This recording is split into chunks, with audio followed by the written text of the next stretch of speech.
Δουλεύει, απλά θέλει συνέπεια και σωστή καθοδήγηση. Δεν είναι σίγουρα παθητική γυμναστική. Ο ασκούμενος καθ' όλη τη διάρκεια της προπόνησης εκτελεί ασκησιολόγιο, το οποίο προσαρμόζεται με βάση τις δικές του ανάγκες. Σκοπός είναι είτε αρχάριος είτε προχωρημένος να δίνει το 100%.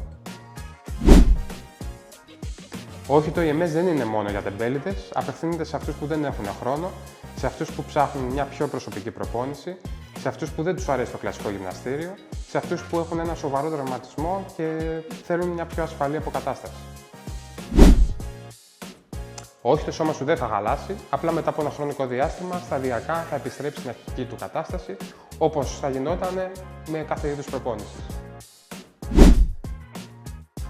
Είναι απόλυτα ασφαλές, καθώς το μηχάνημα είναι ιατρικό, αλλά εξίσου σημαντικό είναι να υπάρχει ο σωστός εξοπλισμός και ο τρέινερ να είναι πιστοποιημένος.